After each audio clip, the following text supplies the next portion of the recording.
Hello, dear friends. This is Phone Support Channel. Before you start watching this video, please subscribe to the channel and give it a like. And also write your feedback in the comments if this video helped you, or if you have any questions. Thank you.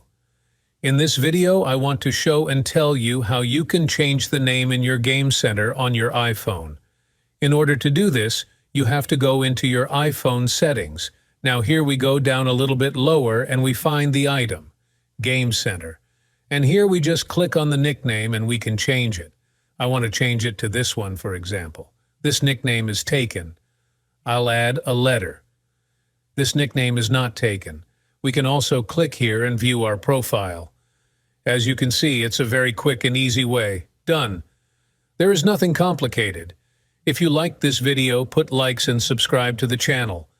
And also watch other useful videos on the channel. That was Phone Support. Bye-bye. See you later.